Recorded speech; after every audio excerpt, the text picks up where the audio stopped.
Saudara, video curhatan warga Pulau Baranca viral di media sosial. Mereka kesal lantaran pulau yang mereka diami tidak dialiri listrik selama 3 bulan.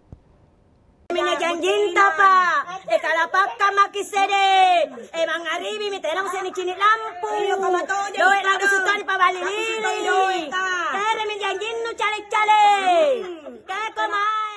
Video berdurasi 30 detik yang memuat kemarahan warga Pulau Baranca di Kecamatan Sangkarang, Makassar, viral di media sosial.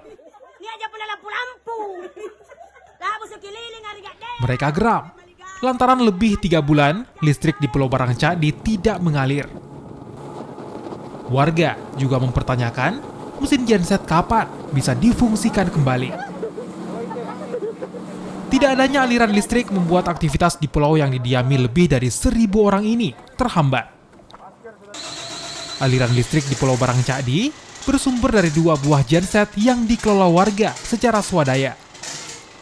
Putusnya aliran listrik diduga karena kelalaian pengelola yang menyebabkan bahan bakar solar habis hingga berimbas pada rusaknya mesin genset. Kalau dibenahi mesin pertama kurang lebih itu baru bagian injeksi pump 60-an. Ya, sesuai estimasi anggaran dari ini yang Pak, ini kan dikelola swadaya masyarakat toh, secara swadaya. Itu kan ada bayaran dari betul. Kan? Memang ada pungutan retribusi yang diambil dari masyarakat, sistem penagihan total. Namun kenyataan sesuai pengakuan daripada pengelolanya sendiri, kadang tidak mencukupi untuk membeli solar.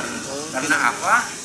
Karena target itu berbeda-beda, bahkan ada yang bayar 1.500. Pihak kelurahan sendiri telah mendatangkan tim teknis untuk perbaikan mesin genset.